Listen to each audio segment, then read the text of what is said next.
All right, we are live. Welcome to Liberal Discourses, the space on X where we take the opportunity to explore topics that may not be getting enough attention. My name is Vanessa. I'll be your host for this evening as we explore the Alberta Next panel and their proposals as they undertake a province-wide consultation to chart their path, secure their economy, and assert their sovereignty within a united Canada. This is the fifth episode of a six-week series that will cover each of the ideas that has been proposed by the Alberta Next panel. Tonight we're talking about tax collection. Should Alberta collect personal income tax? I'm joined this evening by my three panelists, Val, Steve, and Josh.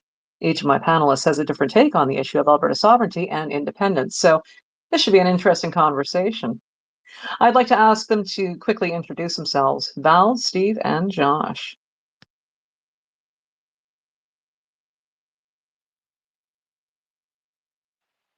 Hello, everybody. My name is Steve. Thank you for the invite again from Vanessa and Josh. I am a part-time, less than part-time, like a quarter-time podcaster. My position on Alberta independence is that they should be working towards Alberta statehood, and it's the only feasible option. And it just got Alberta as an independent nation just went less feasible today. Just got less feasible today with the trade deal that Trump made with the European Union, which included that the European Union will buy $750 billion of United States energy over the next 3 years. And as long as the Americans keep making these kind of deals, those pipelines to the coast are going to be less and less relevant that Alberta wants. Yeah, that always makes it challenging. Well, thanks very much, Steve, and welcome back for another week. Val, please introduce yourself. Hello, I am Val. I have an extensive background in finance and I'm for the Alberta independence movement. I believe that Alberta as a sovereign nation is the best way forward. Yes, well, I guess we're going to see how that goes because we've got they're going to be doing a vote on that eventually. Josh, how are you doing this evening? Please introduce yourself to the audience. I'm doing well, Vanessa. Thank you for asking. My name is Josh for Canada, and I've introduced myself now 5 times. So for those who are new, I'm here as a kindly inquisitor, let's say, and I'm open to all possibilities as long as it benefits the people of Alberta and the people of Canada. Back to you, Vanessa. Thanks, Josh. All right, well, the discussion is set to run for 1 hour, but if we need more time to thoroughly explore the topic, I'll simply turn off the clock and let it come to its natural conclusion. After that, we'll open it up to the floor for a question and answer session to hear questions, comments, or perspectives that our listeners might have this evening on the Alberta Next panel and their proposal of Alberta tax collection. So, because the Alberta government, of course, isn't here to represent themselves, and with the aim of trying to be fair to them, I'm going to play the Alberta Next video on tax collection. That way, everybody will have a few minutes to listen, settle in, and prepare to discuss this important topic. Hold on here, Vanessa. Sorry to interrupt here. I couldn't hear Val, by the way. I don't know if anybody else had those issues. I just want to make sure it was just me and not everybody. Oh, I heard Val. Josh? Yes, I heard Val. Steve, you may want to drop down and come back up while we're playing the video here. 10-4, thanks. Testing.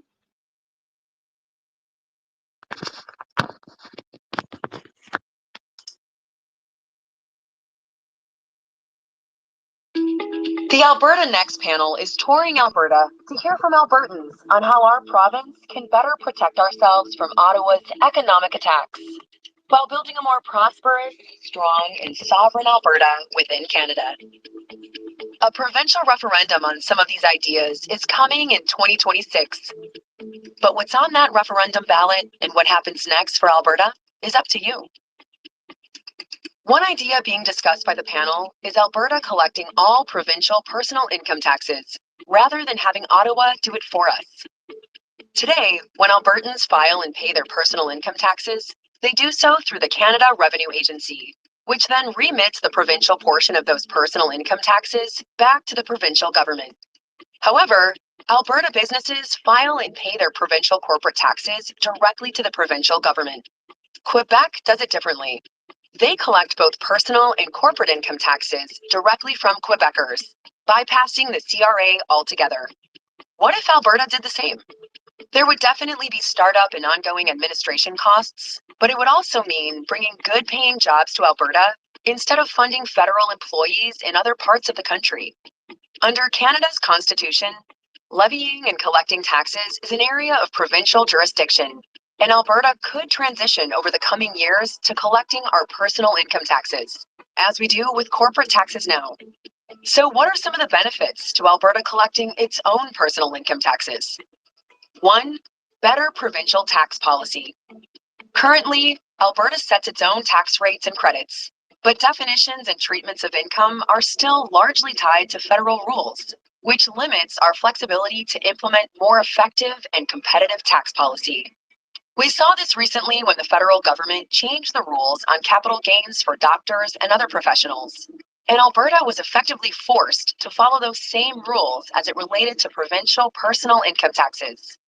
If Alberta were to collect its own taxes, we could tailor our entire tax framework to better reflect our economic realities and provincial policy goals, while declining federal changes to certain portions of tax policies that detrimentally affect provincial income tax policy. This could open the door to streamlining calculations and simplifying provincial income taxes for Alberta residents. 2. Jobs and economic opportunity at home. Collecting our own taxes would also mean establishing the infrastructure and staffing to support it, creating thousands of good, high-paying jobs right here in Alberta, instead of funding positions in Ottawa or other provinces. 3. More Alberta, less Ottawa. By moving away from the federal administration of the CRA and collecting provincial income taxes by ourselves, Alberta can exercise more direct control over a core aspect of self-government, thereby increasing our provincial independence from Ottawa. But there are also potential drawbacks to consider. 1. A long-term commitment. Establishing Alberta's own personal income tax collection agency would not happen overnight. Estimates suggest it could take up to 5 years to fully build out the necessary systems and staffing. This would be a major logistical undertaking that would require a sustained commitment from Albertans and their government. 2. Significant financial investment. The estimated cost to implement Alberta's own tax agency ranges from $750 million to $1.5 billion over several years. Once operational, the system could cost up to $750 million annually and require hiring as many as 5,000 new public employees. These are substantial expenses that must be weighed against the benefits. 3. Potential for added complexity. There are also practical implications for taxpayers and businesses. Albertans would need to file separate federal and provincial tax forms, although online filing would likely ease that burden. There may also be increased complexities for businesses and Albertans working in different provinces throughout the year. Now, tell us what you think about the idea of Alberta collecting its own personal income taxes. For more information, visit alberta.ca/next. All right. So, want to get your impressions on the Alberta Next proposal for collecting personal income tax. How about we start with Steve? Hi, yeah, my initial thoughts on this is the dumbest proposal yet. They're trying to get people focused on who you're setting the taxes to as opposed to the actual tax rate. And what people don't really understand is that Alberta's provincial income tax, or they might not know, I guess. Alberta's provincial income tax is actually higher than the three biggest democratic states in the US, which are California, Illinois, and New York, for mid-income to highest wage earners. And even those taxes are too high for Americans, and they're fleeing those states. And instead of talking about lowering taxes or just completely eradicating provincial income tax, they're trying to, again, just playing the tribal game where Ottawa is the enemy. We're going to be better off on our own. And I'm more concerned about the taxes coming off of my income, where I'd be better off as an individual if I wasn't paying so many taxes. I don't care who's dealing with what agency is doing the paperwork, like the CRA or the ARA, if you will. So yeah, just another thing from Alberta that's just totally focusing on the wrong thing. And Alberta's property taxes aren't really any cheaper either. And then you got to think about the purchasing power of the dollar. $70,000 earner in Illinois is still, his dollar is still 30% stronger than a $70,000 Albertan. So yeah, I think this is just completely ridiculous. Okay, well, that's perhaps not necessarily the fairest comparison to the U.S. right now, but it's good to contemplate either way. Josh, what are your thoughts on Alberta collecting personal income tax?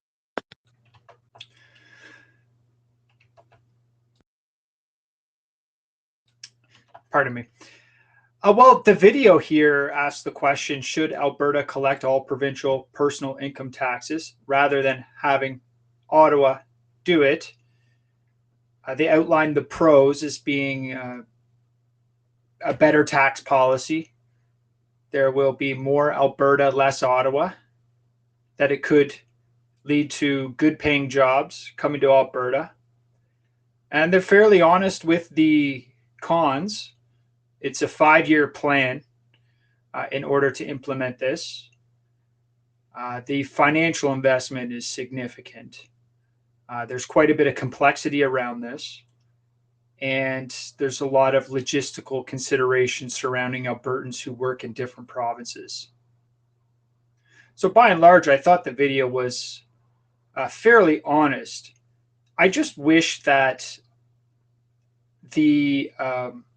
that Jason Kenney, when he had done his panel, that he would have commissioned some third-party organization to do a study on this particular initiative.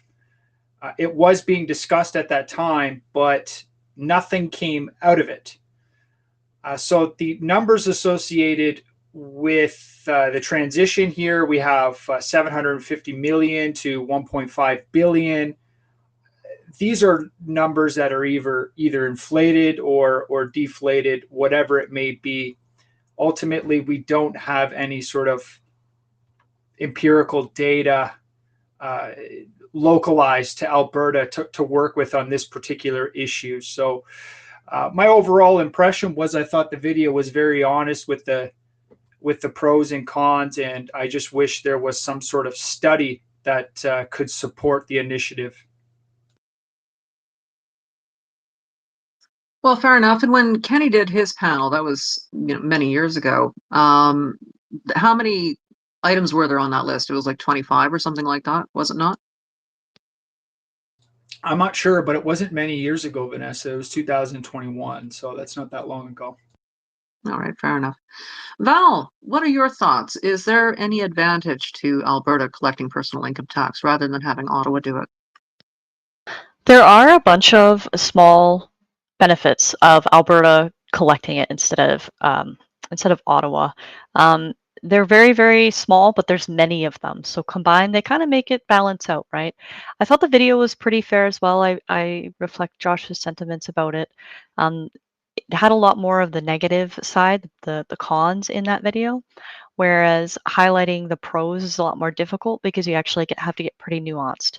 So I think in when they were trying to develop that video, they kind of breezed over a bit, kind of the pros. I hope we do go into some of the pros because I've got a little list going of some of the smaller pros that could occur from something like this. They kind of highlighted in the video like better control, ability to affect our own tax policies, stuff like that, but they never went into any details. And I have a bunch of examples about what that might look like. That seems to be an on-running theme with these videos that the Alberta Next panels come out with. There's a distinct lack of detail, but then, of course, I mean, you also want to make sure the message is brief. as well. So I guess the expectation is that the people would either be for and against, or spend more time to do some background information for themselves. Go ahead, Steve. Josh brought up something that I forgot to talk about. With the new jobs being created in Alberta, they're just creating a bureaucracy. Then these are unproductive jobs, and why do we need them? Just keep them over in Ontario. The people out here working, they can just go get jobs that actually produce things. Okay, well, a little bit of background history on income tax, just in general. Canada did not have personal income tax until World War I, when they needed more funding to help with the war effort. At that point in time, that's when they created personal income tax, corporate tax, and introduced the first sales tax into Canada. But it wasn't until World War II when they decided that in order to assist with the war effort, then all taxes would be collected by the federal government, and the provinces would receive grants back in the form of federal transfers. So part of the issue, and this is one of the reasons why Quebec is running its own program, of course, for collecting of personal income tax and corporate income tax, is that instead of the taxes going to the federal government and coming back and waiting for them and all that, you just have it right on hand there. So Val, you were talking about pros. What are some of the pros that you can see in this?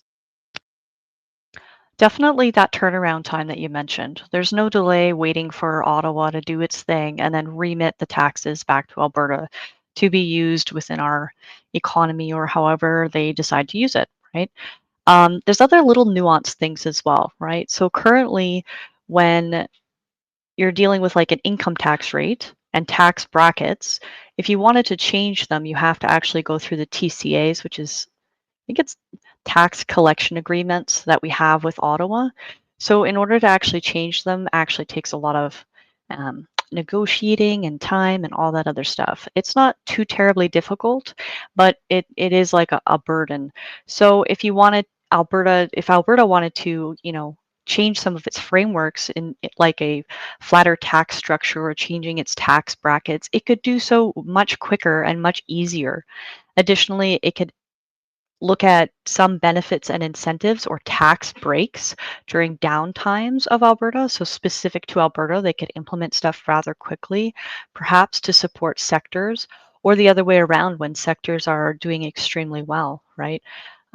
So the tax credits and deductions there is just a little nuanced area that could be done as well. Well, especially, pardon me, the as you mentioned, the turnaround time. See, what happens with our taxes when they're collected, they go into the general fund, if I remember correctly. It doesn't actually go into, like, the CRE receives it and sends it back out again. I don't know how fast or slow it is, but when you have programs that you're trying to fund. So what are the things that Alberta or any province is responsible for? So you're looking at your healthcare, you're looking at schools, and so on. These rather important parts of provincial jurisdiction. Any kind of weighting that you might have uh, could be the difference between something, perhaps a service, being interrupted possibly. So that I find quite interesting, and certainly something to consider. But when they talk about how many people it might be required, do we really need to, is it realistically, do we need that many people to run a provincial income tax department? Do you think?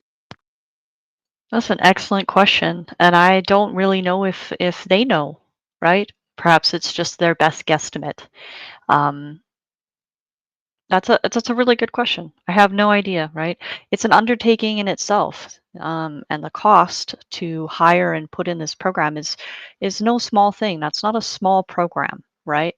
Especially when we were talking about other things before, like a provincial police force, and we're talking about costs associated with that. And then you look at this tax collection. It's a substantial cost. You have to take that into some serious consideration. This is potentially $750 million that, you know, where is that coming from? We're not generating revenue from having our own tax system, right? So you have to weigh that in there. Well, that's a great question there, Vanessa. And that's part of the problem that will come up, because as one can imagine in the bureaucracy, the goal will not be to streamline operations. It'll just be to continue keeping the jobs that they have. So let's say, for example, they start with 1,000 more accountants than they need. You're going to fight like hell to get rid of those 1,000 people. And you'll just continue to waste money on their salaries, and then actually lose money, because those people should be out there doing something that's actually producing wealth in the province. So yeah, that's we have Alberta, if it does happen, Alberta should create simultaneously a Doge department. Well, that would be quite an undertaking in itself. Well, the reason I ask about the proposal for how many people estimated that they might think we need to run a provincial income tax sector is that back in 1981, Alberta withdrew from the centralized federal tax collection agreement for corporate income tax. So they've been looking after the corporate income tax in province for several decades now. So that is, should, you would think, perhaps be a bit of a benchmark, but I guess when you're talking about individuals, might be a different story. And of course, you'd be looking at not just one but two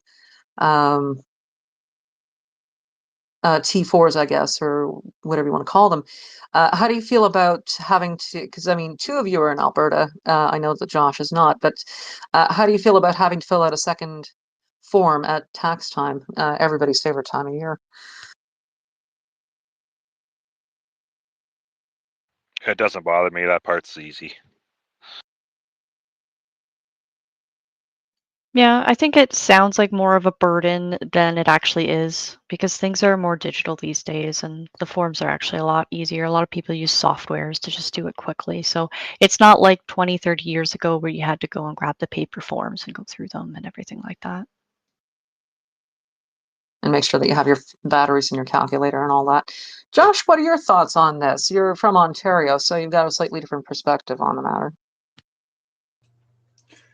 Well, I think we have the first example of what's called a social trap. So if you look into this theory called the social trap, it's defined as being even when you know that cooperating with another person is in the best interest of the collective, because you don't trust them, you decide to go off on your own. So the absence of trust limits our ability to act collectively. And this applies to many facets of life. But when I saw this video, I thought of this particular phenomena because outside of Alberta having not a lot of trust in the federal government, then a policy like this, a notion like this, simply would not be entertained.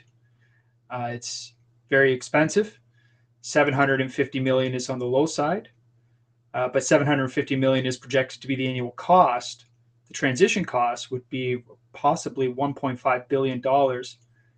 It take 5 years to implement, but at least you get 5,000 new bureaucrats. So I think here we have an example of the trust in Albertans being so low.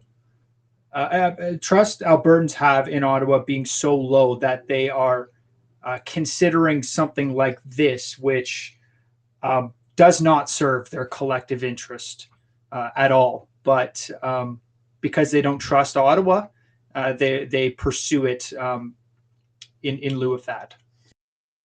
Okay, so I have a question for you, Josh. Why do you think that Alberta has such low trust in Ottawa? And what can be done to address that? Well, I don't think that question is best asked of myself, Vanessa. If you don't mind, let's let's table this over to Val and see what she has to say regarding the trust issue. Well, I mean, it's certainly there, right? Everybody is experiencing some crazy, strange times with trust of multiple organizations or politicians, right? So that's certainly part of it. There's a lot of there's actually a lack of transparency, quite a lack of transparency around taxes and how provinces and the federal government interact with taxes. For example, the federal government does collect taxes from provinces, except for Quebec. And when it remits it to provinces under these agreements that they have, um, the TCAs, there's a fee that happens. We're charged for them doing the service, but there's all this confidentiality agreements and whatnot about those fees, so you don't see them and they're never talked about. They are not allowed to be brought up by politicians. So we don't actually know what it is costing us for the federal government to be doing this with our taxes. Does that really promote trust? No, it really doesn't. I just want to point out how Josh had the quote of the day. At least you'll get 5,000 more bureaucrats. I think we should aim higher than that. Well, think of it this way. It's going to be 5,000 people working here or 5,000 people working in Ontario, right? So the trade-off is, yeah, well, now we have 5,000 more jobs for some people who might be unemployed here. It doesn't work that way. Those 5,000 people can go do something else, unless if you're importing them from another province, I suppose. But why should we do that? Well, that's also like saying, okay, well, if Alberta creates its own police force, well, then these people aren't from Alberta. Like, that doesn't make sense, Steve. Yeah, it does. And police force is different too, because we can Alberta can enforce its own ideas of justice and not be so prone to the woke ideas of the left, like what we see happening with how they're letting these recent immigrants go. I forget, I don't even remember the crimes they've made. I'm sure somebody on this panel has, but like we don't need to be subject to that if we have our own police force. But that's absolutely true about the taxes as well, because we are subject to the influences of the remittance under those TCA agreements that I'm talking about that are not public knowledge, and we don't get to know what those influences are. But I do know they're there. And if Alberta had its own tax system, we would be free of that. Yeah, I don't think so. I think it's just a distraction from like I said in my opening monologue, I guess. I think the focus should be on how do we lower taxes in Alberta. I mean, I think that not saying you're wrong in the theme and the thread that you're going in. It's just the wrong conversation. Well, I would just like to pick up on this point related to lowering taxes. I kind of went down a rabbit hole today, actually, because I found out that nearly half of Albertans are $200 or less away from financial insolvency each month. And this is more than any other province. This was released by the MNP Consumer Debt Index. This came out within the past couple of days. So I went into the data, and basically 2 in 5 Albertans fear rising interest rates could drive them towards bankruptcy.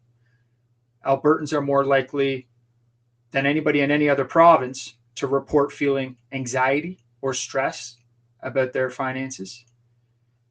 And about 1.8 million Albertans say they are close to financial insolvency.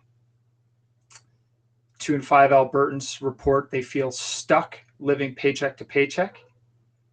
And Albertans are more likely than any other province to say they have reduced discretionary spending in response to the current financial pressures. And more than a third are increasing savings or building emergency funds. So, just to Steve's point there of this kind of being a distraction, I would say that this conversation surrounding taxes is a bit of a distraction from some of these other issues that have implications towards taxes. I would push back a little bit on the whole it's a distraction thing, and I would say if these are all issues that are coming up because there's something that we're talking about, or something could be done about it, and more autonomy for the province of Alberta, which I believe is the Alberta Next Panel's goal, why not talk about it? Saying there's too many things to talk about, that doesn't make a whole lot of sense. Well, it's just what we're not talking about. So, okay, nearly half of Albertans are $200 away from being financially insolvent each month, more than any other province in the country, right? But when you're talking about having more autonomy, the province having more autonomy over the tax rate, I'm not sure if you're aware, you likely are, being a resident of Alberta, that they have recently introduced a new 8% tax bracket for incomes up to $60,000. So they have a new tax bracket for 8% tax on incomes up to $60,000. Now, this reduces provincial taxes by 20% for those earning below the threshold, saving individuals up to $760 annually. But something that Steve mentioned there, that Alberta needs to reduce taxes, this is not the case, Steve. Take this 8% tax bracket reduction, this 8% tax bracket as an example. This is going to reduce tax revenue for the province of Alberta by $1.2 billion annually. And this was in the Edmonton Journal and PwC Canada. $1.2 billion less in Alberta as a result of this tax bracket. So this contributes to Alberta's projected $5.2 billion deficit for the year 2025 and 2026. I remember in an earlier episode when a member of the audience took issue with me saying that the days of surplus were somewhat behind us. Well, in fact, I was right, because next year Alberta is projected to have a deficit of $5.2 billion. And here we are talking about spending $750 to $1.5 billion to fix this tax situation. So I'm not sure what Val and Steve or yourself, Vanessa, have to say about this $1.2 billion shortfall as a result of this 8% tax bracket, and how is Alberta going to offset this loss moving forward? Well, keep in mind that there have been a number of individuals in Alberta for a long period of time, and a good chunk of the political parties here that have supported a flat tax. And the only way Alberta could impose something like that is to be in control of its provincial taxes. So it's interesting that you point out that, the cost of living for Albertans is getting higher, on one hand, and that, hey, we're not talking about this issue. And then you go on to talk about, hey, we just lowered the tax for the individuals in the lower tax bracket. I mean, don't you see that as a response to that situation, to ensure that Albertans know that we will use, when we have a little bit of wealth and revenue, we will use what means we have here to ensure that people can afford living?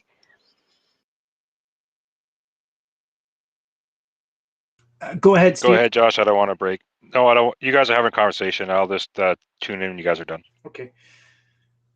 Well, okay, sure. We could say, what's happening on the left hand somewhat results what's going on the right hand. But we also have to consider what effect this $1.2 billion shortfall is going to have on social programs. And we're already seeing how this is affecting various groups, minorities in Alberta in the 2024-2025 budget cycle. So in order to alleviate this $5.2 billion deficit and to support this 8% tax bracket, we're going to have to make some cuts in Alberta. And these are the cuts that Daniel Smith has been making. So assured income for the severely handicapped people, the AISH, they cut $49 million from that program, a total decrease of $77 million over 3 years. Children and youth support programs, CYSP. It provides financial medical benefits for caregivers of children whose parents or guardians were unable or unwilling to provide care. Daniel Smith eliminated the funding as of September 1st, 2025, with no new applications or eligibility reviews accepted after March 28th of 2025. If you're disabled, the disability advocacy organizations, they had their funding cut. $925,000 means a lot to those people. Alberta Innovates. Alberta's known for innovating. Well, they've cut $53 million reduction operating funding for Alberta Innovates in 2025-2026, representing a 1/3 cut to provincial funding over 2 years. If you're not familiar with Alberta Innovates, it's a government agency supporting research and innovation. It faces this cuts as a part of a program review by lead technology minister Nate Glubish. And this reduction is going to lead to layoffs. The agency had 603 employees. So if we consider the 5,000 bureaucrats that could be brought in as a result of collecting this tax yourself, you have to balance it out with all of the other programs that are going to be cut to fund the transfer of $750 to $1.5 billion transfer transition costs, and then $750 million annually in order to facilitate this tax program yourself. And finally, just one final program here, Foundational Learning Assistance, the FLA program. Nearly a 30% reduction, resulting in over 2,300 low-income students losing access to financial aid for career and post-secondary preparation courses in 2024-2025. So, Val, all of that is to say that this 8% tax bracket, which is good in a sense for people who make less than $60,000, it means the province has $1.2 billion less money to spend on social programs, and have provided you with a list of social programs for the disabled, for children, for severely handicapped, for students, for the innovative. All of those people have had the rug pulled out from underneath them. So I'm just curious what the province of Alberta, what Daniel Smith is going to do for these people moving forward.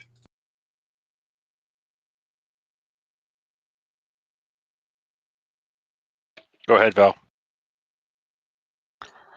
Well, without getting into a huge discussion about the changes they made to the AISH program in Alberta, because you do highlight the cuts that were made, but you don't highlight the fact that they clawed back the amount that was federally going to be given to AISH recipients in Alberta in order to help offset that cost, as well as you didn't highlight the fact that they introduced different clawback rules for individuals who could still work in some capacity. And it used to be that when working, you could do a certain amount of hours, and then suddenly your AISH would start getting cut back on a scale. And they've adjusted that to make more sense for today's day and age.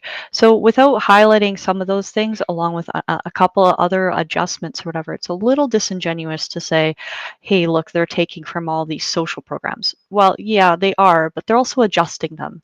They're not trying to devastate these individuals on AISH.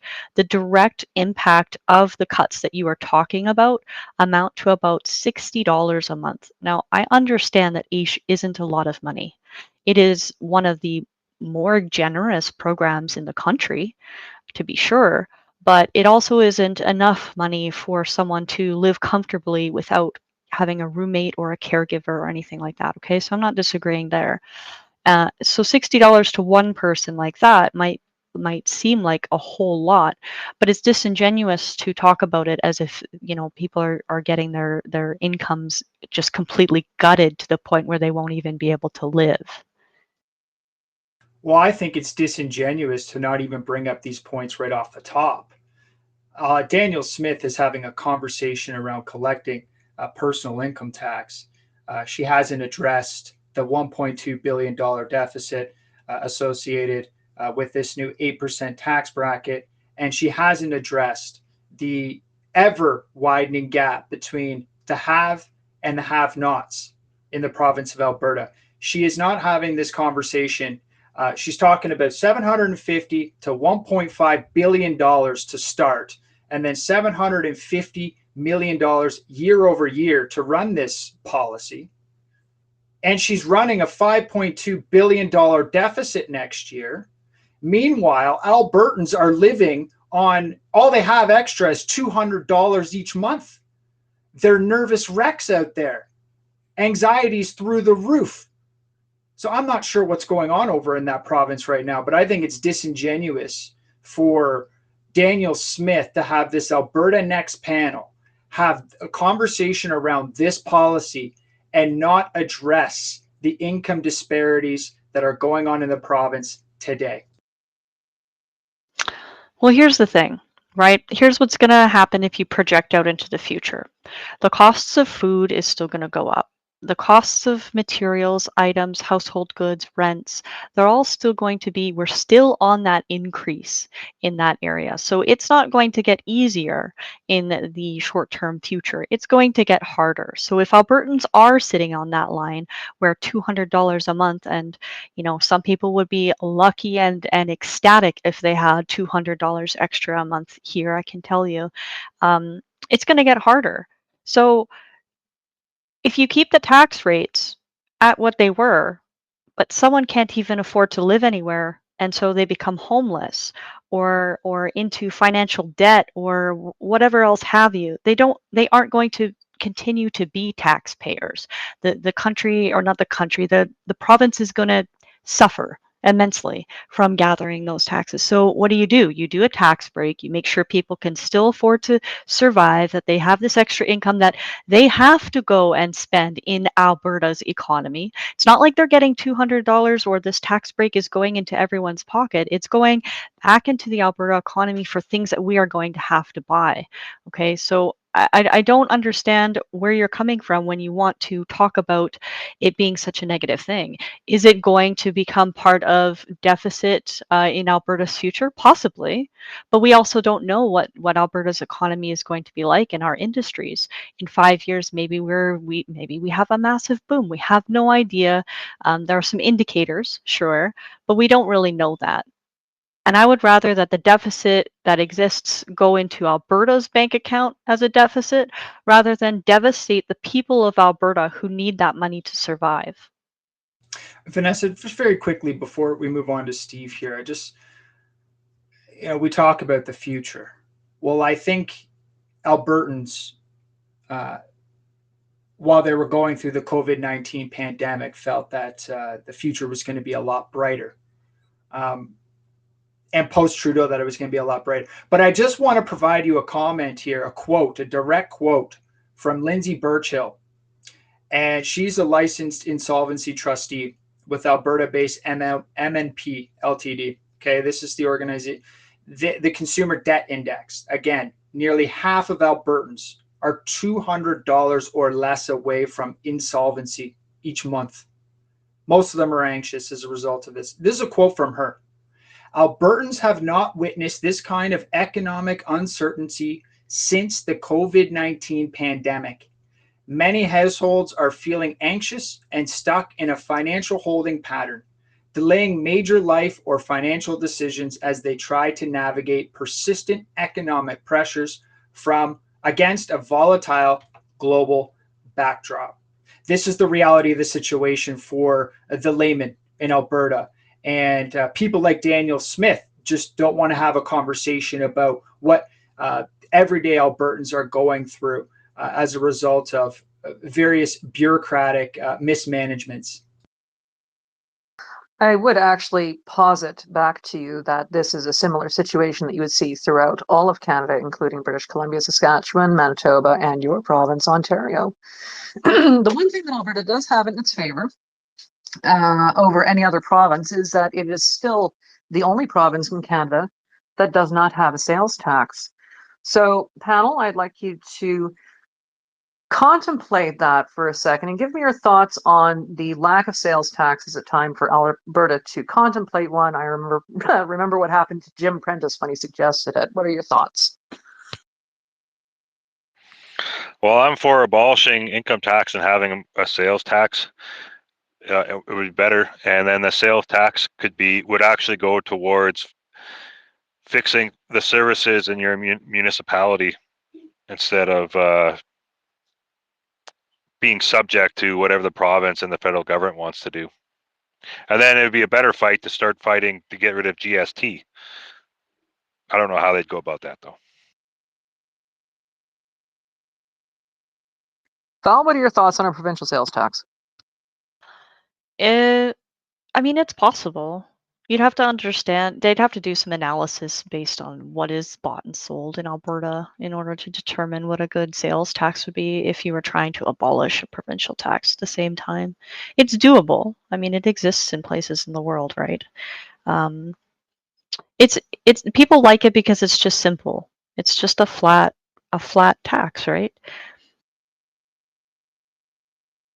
Well, see, that seems to be a point of pride with Albertans. I do remember when Jim Prentice was up for re-election, and he mentioned it exactly once. I remember him not saying it a second time, and that's how we got the NDP, if I remember correctly. So what I'm saying is I'm thinking it may not be a vote winner. No, you're likely right there. Josh, I can't remember. What is the provincial sales tax out in Ontario? Well, I'll answer that question you just put up there, Vanessa, related to the no sales tax, if you don't mind, while you look into the Ontario situation. Not having the sales tax benefits the rich. And in order for Alberta to sort of balance out the scales here, because as we see, the disadvantaged in society, in Albertan society, are certainly going to be feeling the brunt of much of this. We're already seeing the early signs here, living paycheck to paycheck, just $200, the worst in the country. And if we look at the last census from 2021, and I think this has probably gotten worse, this widening wealth gap in Alberta, top earners versus bottom earners. This is 2021. It shows the top 1% of earners in Alberta captured 11.8% of total income compared to 10.1% nationally. Meanwhile, the bottom 50% earned just 20.3% of total income. So we have a widening wealth gap in the province of Alberta. And I think this here, no sales tax, whatever the case may be, is one of these benchmarks that in order to even out the scales and give more social services back to the underprivileged, back to the poor, we are going to have to target the rich where it hurts, and that is via taxes. Okay, well, I will point out that a sales tax applies to everybody who's making purchases, including the poor that you are advocating for. And your sales tax, I know it's harmonized with the GST, comes out to a total of 13%. That means you have an 8% sales tax out in Ontario. Go ahead, Steve. Yeah, I do have a social service proposal to answer Josh's question. So if you're not from Alberta, or if you never really talked to anybody out here who's kind of just got a GED or grade 12 diploma, and they're not professionals in the white collar sense.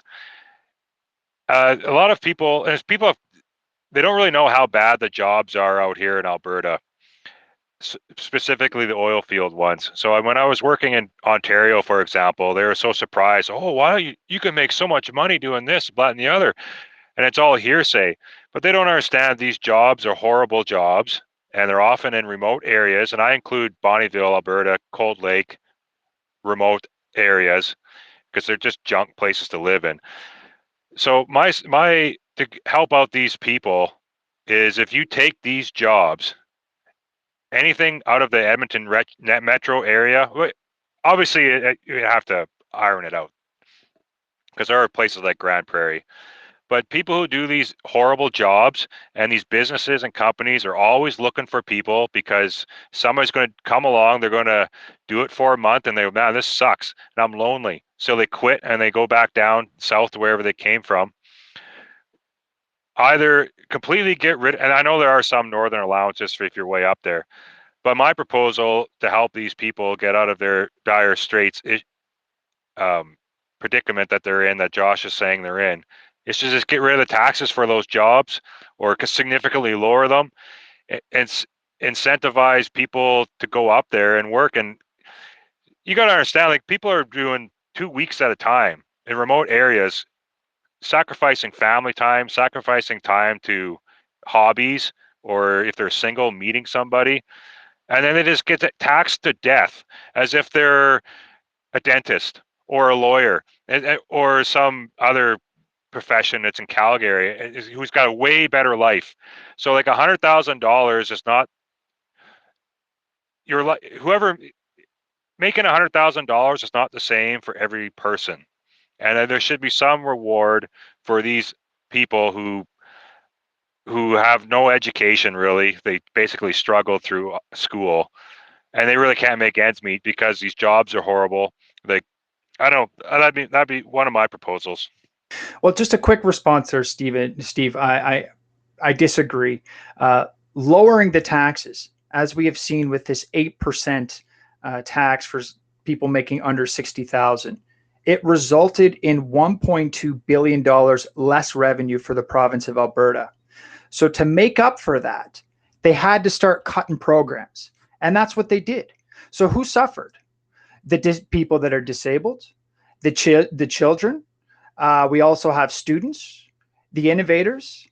All of this, when you lower the taxes, that's less revenue for the province to spend on social services. And I understand the sentiments towards lowering taxation, but Canadians and Albertans in particular, they've wedded themselves to these social programs. They're used to a certain standard. And when $1.2 billion is just taken out of the provincial coffers, you start to see it in the social services. And moving forward, people that are disabled, kids that are not being supported by their parents, students who have a lot of potential, they're not going to have the resources they need to succeed in Alberta. And that's the effect of reducing taxes to 8%. It looks good, but ultimately there's less money to spend on social programs that are that are very important to the underprivileged in society. Well, there's other ways. Sorry, Val. There's other ways to get that income up. You can cut out some government workers. You can decrease their salaries. I mean, there's lots of things you can do. Also, I'll go ahead, Val. Sorry. That's okay. All of these are interesting ideas, right? About lowering or adjusting taxes or going to different types of tax systems. But the truth is, under those contracts that I was talking about, those TCAs, the administrative agreements that the province has with the federal government, to do so is extremely difficult, if not impossible. We have to follow the federal tax framework under those agreements. So the only way to try out or to even explore some of these options and tailor stuff and come up with incentives and, like you were saying, Steve, tax breaks for certain stuff, so on and so forth. Alberta would have to be in control of gathering its own taxes and administrating its own tax system. And even at that, in the delivery of the program, that's part of the TCA agreement, is that there does have to be parity, sort of an ability for universality between Alberta's government and federal level, just like Quebec does. Is that correct? Yes, absolutely. And I mean, the interesting thing about Quebec is that while Quebec collects its provincial taxes, the federal government still collects its, right? What they're talking about with this Alberta Next panel is potentially collecting them all and then remitting to the federal government the federal taxes. That's a bit of a stretch on what I think is possible, but sometimes when you're negotiating, you over negotiate so you can meet in the middle. I do recall, I think it was the Quebec premier what was his name?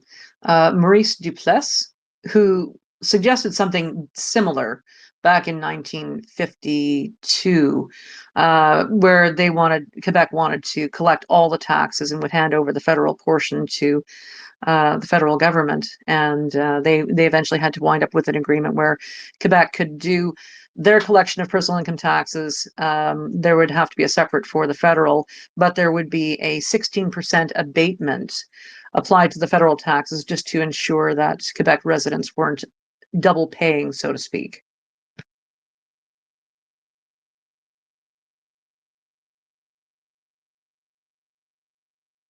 Sorry, I was distracted there for a second. Did someone call me? No, I was just checking to see if Val was familiar with the abatement in Quebec. No, I actually did not know about the abatement at all. I just knew that they kept them separate, which I thought was interesting. It is curious, the abatement. I would like to know a little bit more about that if you do know. Otherwise, I mean, I put a link to it up in the nest up there. The way the abatement is calculated, if I remember correctly, is like if you, for instance, have $10,000 in taxable income, and you subtract your non-refundable credits, you would have maybe like $8,000 times your 16.5% abatement is $1,320. So that's how much less you would be paying to the federal government, just to ensure that you're not paying extra, so to speak. But unfortunately, I don't know anybody in Quebec who files both tax returns, and if the abatement winds up causing an issue where you're deducting too much and you get a request after everything's been filed and you know for an adjustment or something like that. So that's something that I don't really know, and it would be really interesting to talk to someone from Quebec about that. yeah, that is interesting. It's also interesting to note that, while we're sitting here talking about Alberta, whether or not we would collect our own taxes or not, I mean, there's another province that does. So maybe the question shouldn't be, so much as if it's a bad idea, more so is Alberta at the level where this makes sense? Has the province grown enough? Do we have the economy and the stability where this is just the next step up as we grow as a province? Well, it is one of those things that is would fall towards provincial autonomy. In other words, you're correct, demonstrating the province is all grown up. This is one of those things that Quebec pursued right after World War II in 1947. They took their tax collection back from the federal government because they were concerned about overreach from the federal government at that time. So they've been working on this ever since then, basically. They've kind of blazed a trail. And Ontario did briefly, but returned to it just because they found it was easier to, and less administrative costs as well, to have the Canada Revenue Agency do all the collection and then remit back. So there's that. I mean, sometimes I guess it depends really on how do Albertans feel? Is it the pursuit of autonomy and just simply having more control over these things in the province, or is it a matter of administrative ease? Like where's the survey going to land? I guess for Albertans, and we're going to find out probably, I would imagine, by next year. I guess the other concern too is there's so many items that aren't being talked about, which is not a bad thing. But if a lot of them end up gaining a whole bunch of support and they're all going to cost, XYZ money, sure, it might pay off in the long term. But if you're trying to impose them all at the same time, what does that look like, right? I'm glad I'm not in that position to try and balance all of that. You don't want to you don't want to go out there and start running before you've learned to walk, right? So I'm assuming they're not going to be stupid about it. I imagine if a bunch of these items on their Alberta Next panel are supported, that they would do it efficiently and methodically over time, I would hope. Yes, well, especially since they're there seems to be an indication that the RCMP is going to be, and the formation of an Alberta police force is going to be the top priority, with the federal government pulling back in that regard. As far as frontline officers dealing with normal beat duty, they would very much like to have more officers available for other national interest things. So I would imagine that it might be a little bit lower on the priorities list to have their own tax collection. Anyway, we're coming up to 7 o'clock, and I'd like to open this up to the floor. That way we can get some thoughts from people who've been listening in. Val, how do you feel about co-hosting? That sounds fantastic, Vanessa. All right, I'll bring you up. There we go. And we've had a couple people patiently waiting. We do appreciate your patience. Just wanted to get through a fair chunk of the discussion, cover a number of aspects, and then have plenty of room for you guys. So.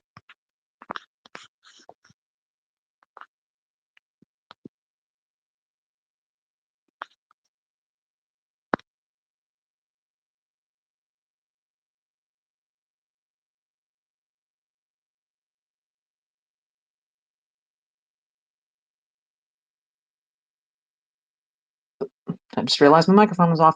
All right, so welcome up to the panel, everybody. How are you all doing this evening?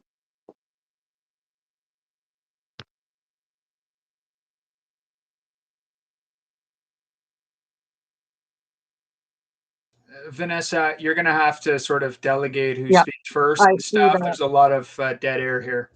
Yeah, I see that. I see that. I was kind of waiting to see if a hand would shoot up, but not so much. So I'm just going to simply go to Shane. 306 Shane, how are you doing this evening? What are your thoughts on the conversation so far? Doing pretty well, Vanessa. Thanks. Good space and good information, and good discussion about it too. The one thing, actually, because I hadn't watched the video by Alberta next on this thing, so one note that they made that stood out to me. You guys messed around with it a little bit, but I just wanted to put the actual numbers out there to why I maybe disagree here. There's only one post that either Grok or I can find with respect to the number of employees that are actually working at Revenue Quebec, and it was in 2019 by Trevor Toom, who claimed that about 12,000 people were employed by Revenue Quebec, which led to the Alberta Next video and the suggestion that it's going to take 5,000 employees to make such an agency run. And to me, it's a bit of a ridiculous model considering it removes the desire for efficiency that is prevalent within Alberta and certainly isn't prevalent within Quebec. Revenue Quebec, if the 12,000 number is true, employs one tax collector for every 750 Quebecers. This is very similar to the CRA, which employs one tax collector for every 715 Canadians. This is obviously a stark contrast to the United States, where it employs one tax collector for every 4,000 and change residents. So just because the model exists in both Quebec and Canada at large, that doesn't mean that Alberta needs to follow along. So the idea or notion that it would take 5,000 people to operate something that is collecting for less than 5 million people, to me is just a little bit ludicrous, and it's giving into the notion that it's always got to be big, it's always got to be a lot. And I apply this same thinking to the idea that the startup is going to A, take as long, and B, cost as much when you already collect your corporate taxes. So you already have something of an infrastructure, people who are already working in this kind of vein kind of thing. So I don't think it's going to cost quite nearly as much, and I don't think it's going to take quite nearly as long to set it up initially or even continue running it. I just disagree with the initial guesses because, again, it's assuming that what Quebec and Canada are doing are correct and therefore need to be duplicated. And obviously, when we're employing one tax collector per 750 compared to one tax collector per 4,000, I'm just going to suggest that one collector per 1,000 or 2,000 or 3, like any number, that gets into 4 digits here is certainly, to me, a lot better and a lot more efficient than what Canada and Quebec are both currently doing. And I think Alberta would go along with that. So I do have a question for you on the stats that you brought up. Thank you for that, as that's actually very useful. When they're talking about numbers of tax collectors that they have, are they specifically talking about the person who is collecting the taxes, the tax collectors? Because when the Alberta Next panel is saying 5,000 employees, they're saying employees, not necessarily 5,000 people that are just going to be doing tax collection, right? And so when you're doing a new startup of something or creating a new I don't know, foundation of something like this, it takes extra additional employees that are there temporarily, as well as, you know, the administration, the tech, the everything else, right? So they're not very clear in the Alberta Next panel when they say 5,000 employees. They're not saying 5,000 tax collectors, but they're not saying it either. So in the stats you were looking at, is that number, is that the total employees, or is that the actual employees that are just collecting the taxes and doing the tax calculation? Do you know? I was very rudimentary in it, Val. I'll be upfront about that. I just took a look at how many people does the CRA employ. They employ 60,000. Canada has 41 million. Quick, simple division. Same thing with the IRS in the United States, and the same thing with revenue in Quebec, because I just didn't give a shit if they were IT or a janitor or whatever. That's how much the agency employs. That's how much they bill or they charge us in order to operate all of their, you know, various things that they do. So therefore, in just using this for numbers and cost and everything like that, they're all tax collectors for the purposes of this discussion and definition. Okay, well, fair enough. And I suppose one of the things that might be advantageous when you're starting up a system or basically tacking on to the existing corporate income tax infrastructure, there is an ability to, instead of working with an old framework from computers that perhaps had programming, some Fortran maybe perhaps from about 30 or 40 years ago, you can put in a newer, more streamlined that can simplify the process and perhaps alleviate some of the staffing issues. So there is perhaps that as well that might be an advantage. But then, of course, you're talking about the outlay for that. So it is a bit of a balance. Guy smoking a J, how are you this evening?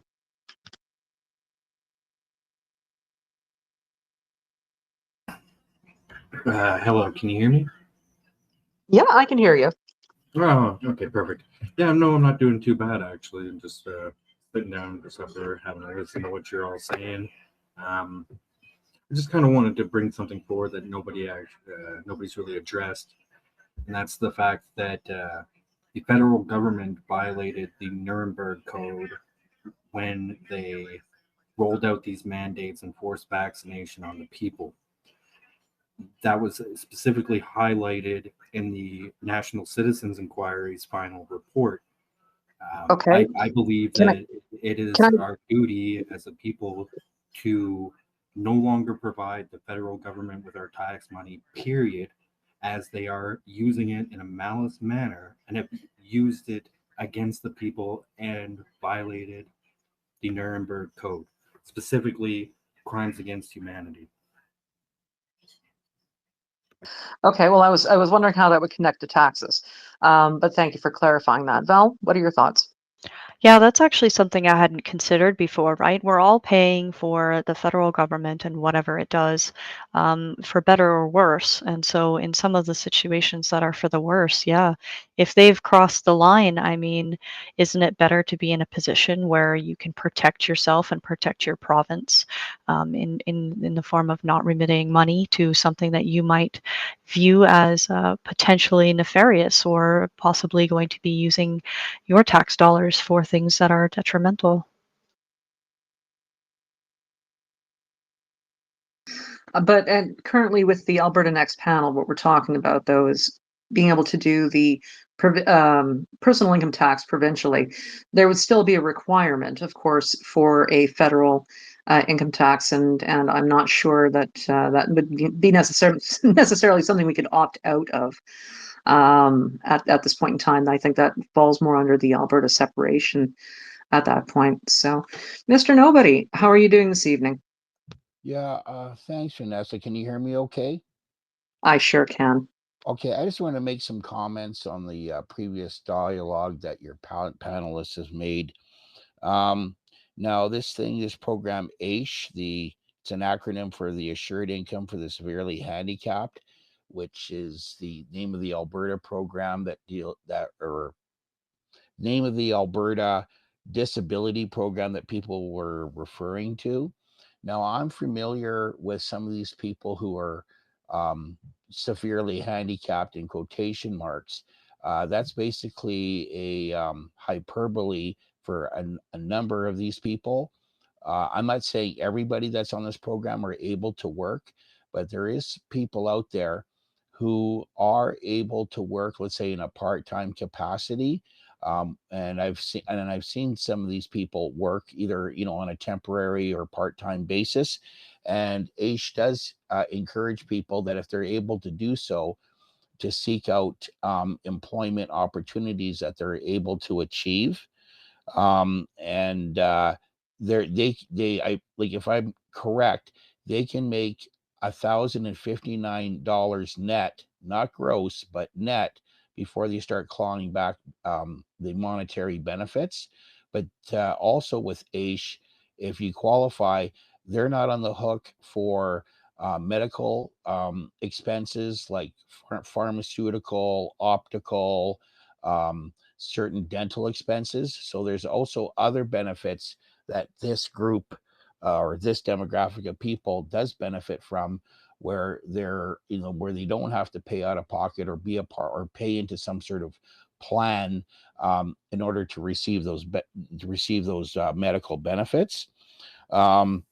Another thing I also want to bring the attention is in regards to AISH, or this provincial disability program in Alberta, is that Alberta pays the most to a recipient, more so than any other province in Canada. So maybe all these other provinces need to step up their game in regards to helping out this demographic of society on a monetary basis, instead of vilifying Alberta, who pays the most. Another thing I wanted to talk about with AISH is when Rachel Notley was campaigning back in 2014, 2015, she said that, okay, she's going to have a mandatory increase, cost of living increase in regards to AISH recipients. So she gets elected. She purposely stalled out and only implemented that rate, which inflationary cost of living index increase 3 to 4 months before the next election cycle, or the next election, I should say. So she was trying to capitalize on this AISH demographic for 2 election cycles, not one. Now, when this program was derailed by Jason Kenney, being the jerk that he is, when Danielle Smith came into power, within 3 to 4 months, she reversed what Jason Kenney did and made sure that the AISH people got, as well as people on welfare, like people expected to work but that are not working, but cannot collect employment insurance, they got their things indexed to the cost of inflation. She also implemented for 6 months an extra $100 bonus for this demographic. If they did their taxes, you would automatically qualify for this program, so that she offered that relief there, which is something that Rachel Notley never did. Okay. Another thing, just to jump on here, when you mentioned about taxation, this has to do with the transfer payments. Anytime a politician is ever asked on the mainstream media about transfer payments, they always give this evasive response that it's too complicated to talk about the formula and how it works or whatever. Well, no, they're just don't want to reveal what the formula is, because if people actually knew what the truth is, they would be revolting, and how it does not equalize everything. It actually shows partiality towards certain provinces in Canada, and that it's unfair for other provinces in Canada. That is way the Ottawa determines equalization, because equalization is not sincere equalization. It's more like theft from the haves to the have-nots, and how the have-nots are not encouraged to develop their own natural resources so they can be more self-sustaining, instead of being dependent on Ottawa for cash in order to pay the operating costs of those geographical regions. And just a sidetrack here, because I know that your focus is on tax collection, okay? But a benefit of, let's say, Alberta or Saskatchewan or whatever province who wishes to divorce themselves from the tyranny of Ottawa, at least they would have the autonomy to come up with their own laws that are not tainted by the Ottawa globalist values. So they can make their own criminal laws, their own immigration laws, their own citizenship laws, their own taxation laws, and they can actually put people in when it comes to hiring, like the justices and the prosecutors. I mean, I won't call them crown prosecutors if this was in Alberta, but the current batch of crown prosecutors in Ottawa, it seems to me that with this, the legal community likes to ingratiate themselves with a certain partisan party in order to elevate their careers into judgeships and other positions, that government positions when it comes to law. And it's quite obvious that the courts and Crown Council are not independent from partisanship, that they were asking for when it came to, let's say, Tamara Leach and Chris Barber, for what the sentences that they're asking for and the penalties that they're asking for in relation to what they were charged with, and even with Pat King as well. Okay. So it's quite evidently there is a bias. When it came to the Coots 4, that judge that made the decisions in the ruling, he was appointed by the Ottawa establishment. Okay. So it's like you seem to expect it to be towing the line that's congruent to Ottawa's, toxic sense of values. Another thing I just wanted to quickly touch on, and again, this is slightly off topic. We can actually have more autonomy when it came to laws, because you got Ottawa's gun grab. I mean, that has nothing to do with public safety. That only has to do with politician safety and about a civilian disarmament program. Because all Ottawa wants is to have two groups of people to have firearms. That's people who want to use firearms for nefarious activities, which would be the criminals. And the reason why the criminals need to have guns is to justify the state in having guns. And there doesn't seem to be anybody when it comes to, they don't like anybody who wants to utilize firearms in a legitimate and lawful fashion, that they don't want any kind of, legalized gun owners in the country. They just want criminals and the state to own guns. Now, whether you like guns or dislike guns, or you're indifferent to firearms, this leads into property rights. And I want to stress that we do not have property rights in Canada. And they're using this gun grab as a kind of like a litmus test in order to seize property without proper Right. compensation. That I was going to say we might be able to go into that next week as we start looking at the Constitution. We're starting to really stray off taxation at this point. Yeah, But I no, appreciate. and I do appreciate you giving me the opportunity, to say this or what have you. And I do admit that I'm going, slightly off course in regards to taxation. So I'll just leave it at that. And thanks, Vanessa, for letting me having the opportunity to vent myself in a constructive fashion. Oh, always, no problem, Mr. Nobody. But I did want to just go back to federal transfers. Now, as far as I understand it, they're supposed to be calculated on a per capita basis, so that it is distributed equally. In other words, in order to help out with the Canada Social Transfer or the Canada Health Transfer, each province is supposed to receive an equal amount per person in order for the services to be universal. across the country. When it comes to equalization, that's where it gets a little bit different, because we're talking about the national average fiscal capacity minus the province's fiscal capacity and multiplying it by the province's population and all of that jazz. So that's where equalization is a bit of a different character. And but all of them, they're so closely intertwined with taxes in general. I mean, they kind of go hand in glove, so to speak. So, but I appreciate you coming up, Mr. Nobody. Steve, you've got your hand up. Go ahead.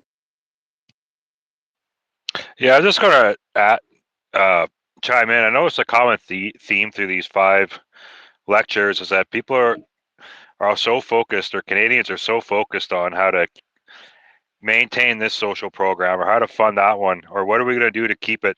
If they spend as much time thinking and talking about individual liberty and things like property rights, we'd be all a heck of a lot more prosperous. We wouldn't even be having these conversations. There'd be no talk about Alberta even trying to leave. But as have it, I mean, that seems to be the number one concern on at least half of the audience's mind every week, and I just find it astonishing. Go ahead, 306 Dane. Just that, it was brought up earlier in the discussion, wherever else, that there's some concern about Alberta having a $5 billion deficit next year. And, this is something that we need to Chicken Little alone out the sky's falling. I mean, at the end of the day, Alberta posted an $8.9 billion surplus this year, and the primary factors rolling into, why the fiscal outlook for next year is uncertain is, of course, you have whatever's going on with the United States. That's still an unresolved thing. That's still an unresolved issue. And of course, market volatility of your biggest export, right? So, I mean, whatever the specific choices that they make that intentionally reduce, a specific amount of revenue or whatever the case may be, you have to remember they're coming off of an $8.9 billion surplus, and B, if things get stupid dire and absolutely necessary, whatever else, I'm sure there's a whole bunch of rules and legislation surrounding it. But again, if Alberta absolutely needs to whatever, they still have 30 or 35 billion in their heritage fund, that's available to be used. So I don't necessarily see them trying to alleviate the concerns of their people on a specific individual basis, as opposed to maintaining funding levels for this program, which only affects a certain subset of people, as being something where they're being, uncaring or not looking out for the best interest of their residents. Well, I have a question. I'm just going to put out to everybody in general. According to not Revenue Canada, the annual financial report of the Government of Canada, and this is for 2023-24, within the income tax category, personal income tax accounts for 47.4% of total federal revenues in that year, and corporate income tax is at 17.9% of total revenues. So we're talking a rather significant amount of federal revenues just based off of personal income tax and corporate income tax alone. So my question that I want to put out to you is, do you suspect that perhaps there is an over-reliance on the Canadian taxpayers' income, and perhaps we are not exploiting our opportunities to export and figure out other incomes that way? To kind of help fill out the federal coffers. And the reason I ask that is, originally when Confederation was first formed, the income that went into the Treasury at that point in time was collected from duties, customs, and excise. So we only got personal income tax and corporate income tax in 1917, so relatively recent. So I want to get your thoughts on that. I mean, the short and sweet answer is yes, absolutely. Canada for years has always been doing significantly less than it should have been doing in order to generate, money within its own borders, for a whole host and variety of different reasons, some of which are political and some of which are, just a really shitty philosophy that undergirds our country and the way in which we tend to go about things. So, I mean, yeah, long and short of it is, yeah, absolutely. There's lots of untapped potential that we just let fall to the wayside for one reason or another. What do the rest of you think? Josh?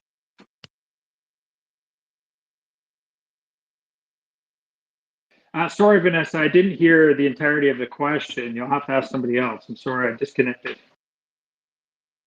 Okay, well, I'll give you the Coles Notes version.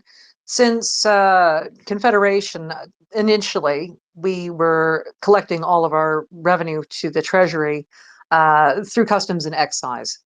Now there's an over-reliance on federal income, federal revenue on personal income taxes and corporate income taxes. Do you suppose that perhaps Canada is not exploiting the opportunities to export, where perhaps we could fill up the federal treasury that way by doing business abroad? And of course, you're in Ontario, so you've got a lot of manufacturing there. That's why I want to get your opinion on this. I'd have to look at numbers. You're breaking up, Josh.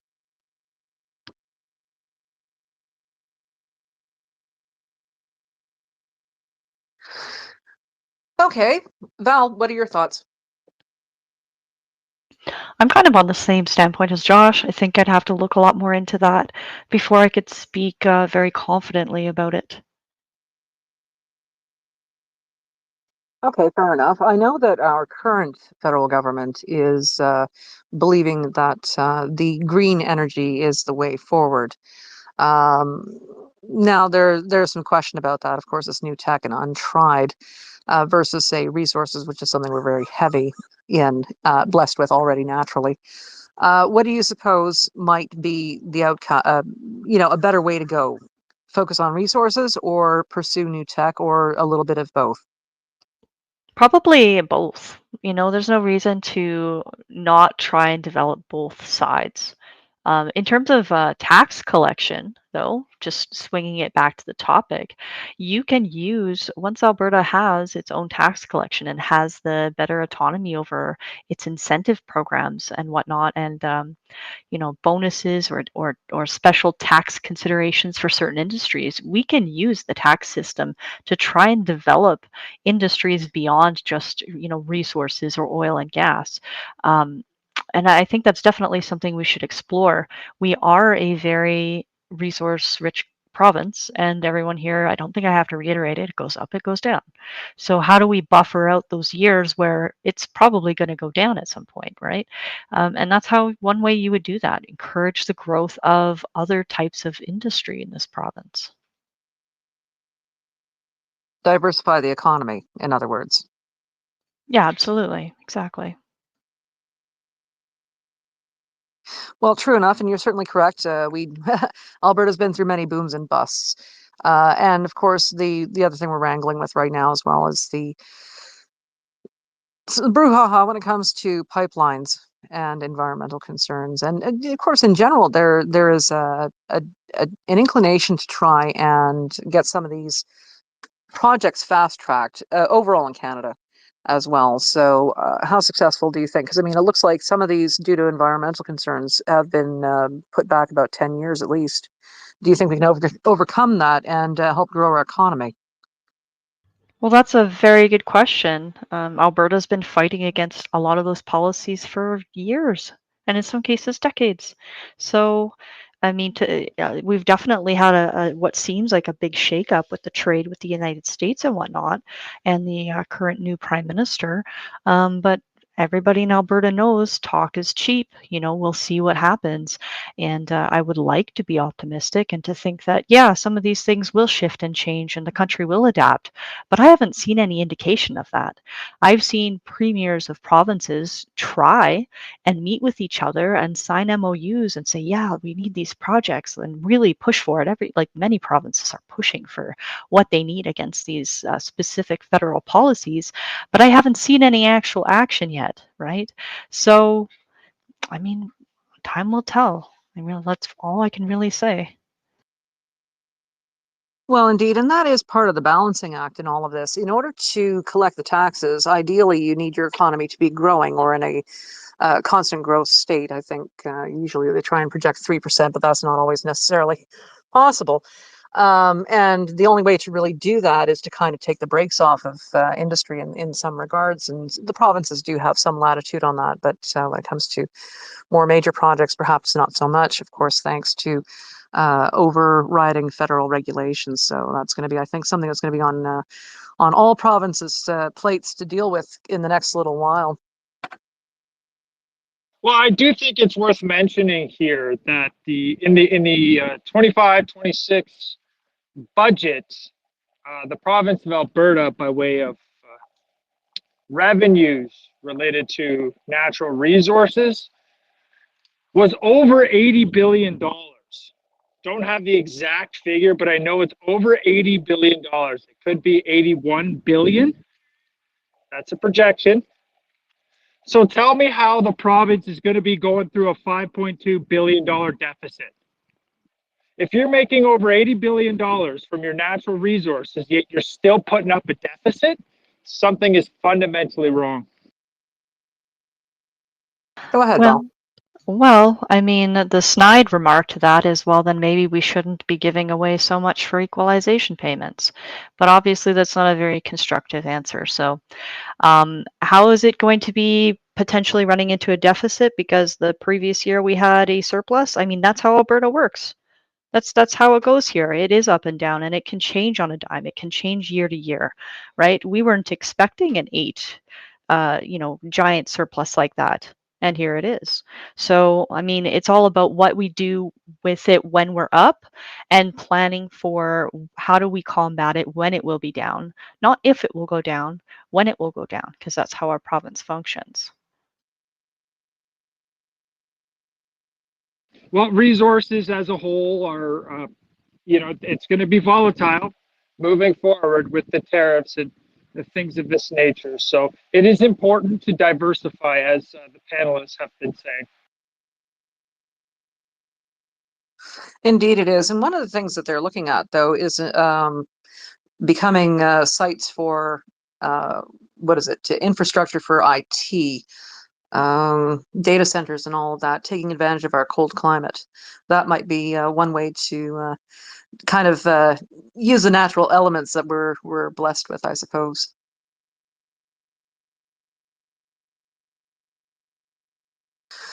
And that's the other thing. Alberta's always been forward thinking when it comes to things like that, very early adopters in tech and whatnot. But I mean, now, how do you feel about Canada overall in general?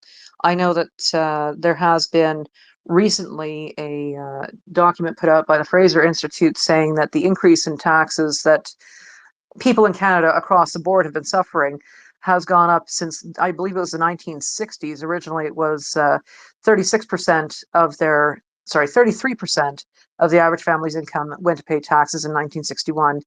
And while 56.5% went to basic necessities. Now, of course, that's gone up quite a fair bit. The average Canadian family now spends 42.3% of its income on taxes. So it's getting fairly close to half. Is that excessive, or is that within line? For the services that we're getting, how do everybody feel about that?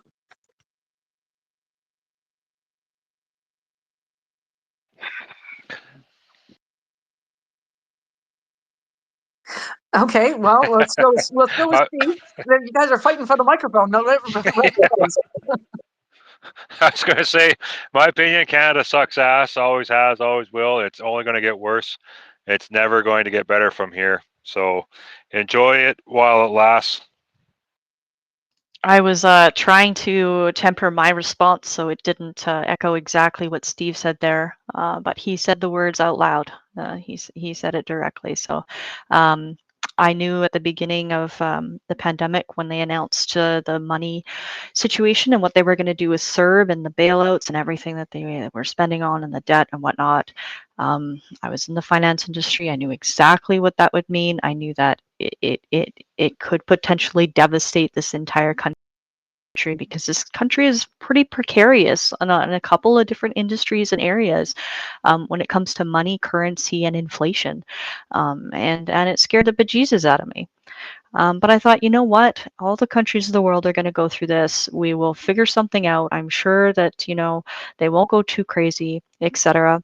But I mean, then there were all these other policies that come out. And I mean, I can't wait for Alberta to leave.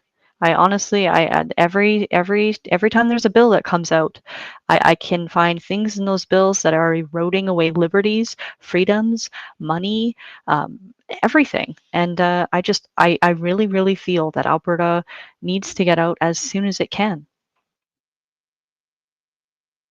Well, taxes are justified by the programs of which that the money is spent on. And I do envision a correction occurring in the immediate future in relation to these programs, these social programs of which we have. Yes, okay, that is a pretty high percentage there, Vanessa, but the demands for the underprivileged, the unfortunate, the disabled continue to increase. So as a country, as a community, as a family, we do what we can to help the underprivileged. Can it be improved upon? Of course, and it's going to be tough for certain ideologies that are no longer going to be funded by the public dollar. I think moving forward, the taxes of which we put forward to the federal government, the provincial government, are going to have to produce tangible, visible results. And I think there are a lot of social programs today, liberal social programs, that are not delivering the results. So I do think there is a correction upcoming, and that we can all look forward to. Yeah, I've been trying to challenge myself to think about what kind of benefits and positive things the federal government has done in a very long period of time that actually help Canadians. And a lot of people bring up, oh, there's this dental program or there's the daycare, so on and so forth. But I'm on the standpoint of, why would you let Canadians have to get to that point in terms of how much money they have in their pocket to have to rely on social programs in order to have those services? On the other hand, the money that is spent on those programs, if you could reduce taxes and effectively give the individuals more money in their pockets to eat, sleep, live, survive, get their dental care, healthcare coverage, so on and so forth. Anyways, I mean, why is the federal government trying to be in control of all of these aspects of my life?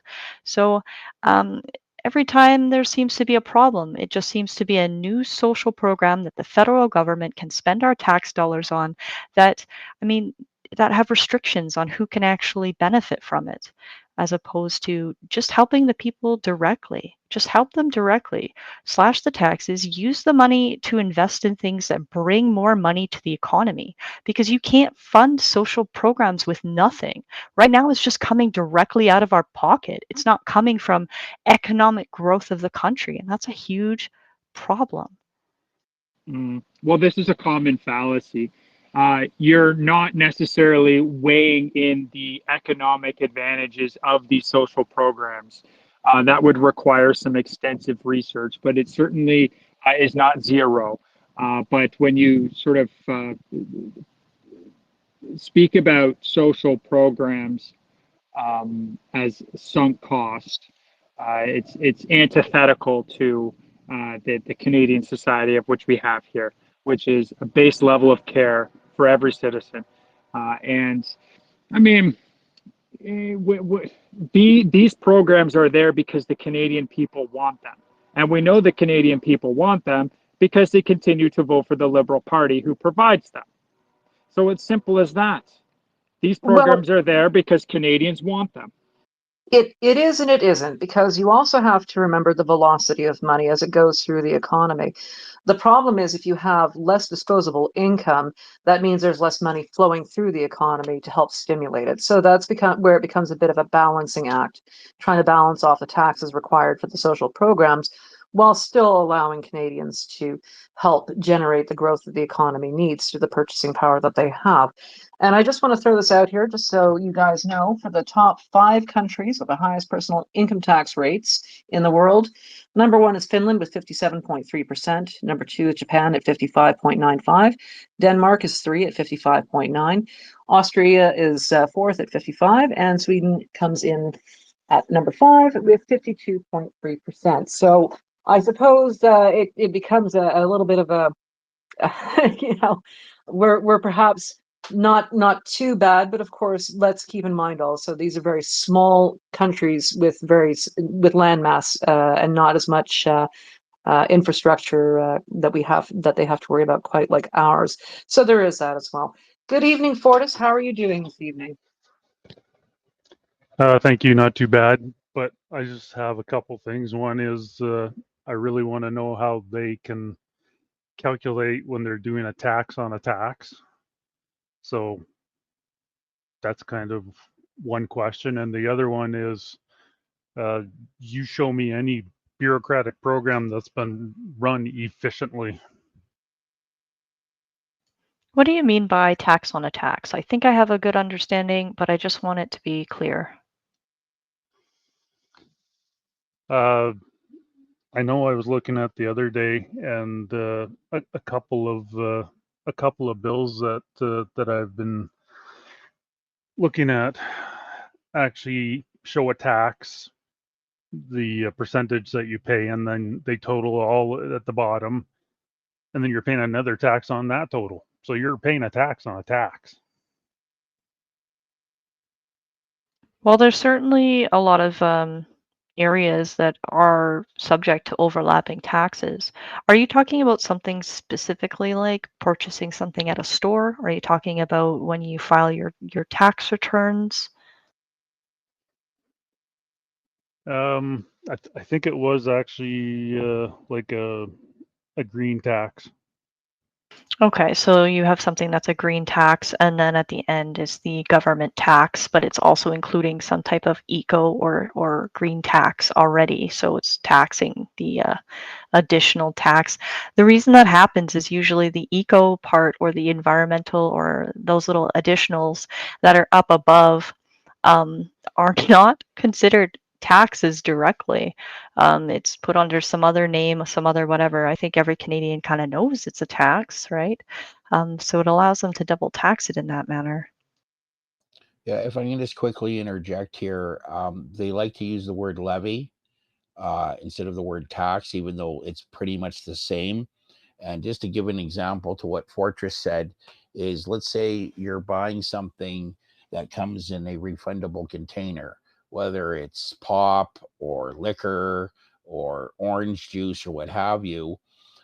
Yeah, you pay a deposit, and then when you go to the bottle depot, you get your deposit back. But what was implemented, at least in Alberta, is that there's this eco fee that they put on cans and bottles. So when you go to the bottle depot, you don't get that money back. Okay. It's another tax. Excuse me. Sorry for coughing in your ears. And that eco fee levy is taxed by GST. Okay, so it is an example of a tax on a tax. Another thing, it had to do with blank media. So it would be like for cassette tapes at the time or blank CDs. There was a 77-cent tax per unit on a blank CD that was, where it was able to record music on. Again, that levy was subject to provincial and GST tax. So another example of a tax on a tax, but for some particular reason, they call it a levy, but that's the weasel word instead of instead of calling it an actual thing being a tax. right? And that's where you're getting this double taxation. And it's just two examples that just come quickly to the top of my head. And I'll go on mute here. Yeah, I think it even had something. I might have to dig it up now, but something to do with the net zero thing too. Like it, as as a farmer, I can look back and go, there's this crumb trail of expenses, and all the way down the line, you're paying taxes on it, and it increases your cost, and at the end, you're still paying another tax on that total expense. So that's one thing. And I mean, the other thing for me is anytime we expect a process or a bureaucracy to be more efficient when it's bigger and sitting in the east and formed by Eastern culture versus a Western culture, there's always a difference.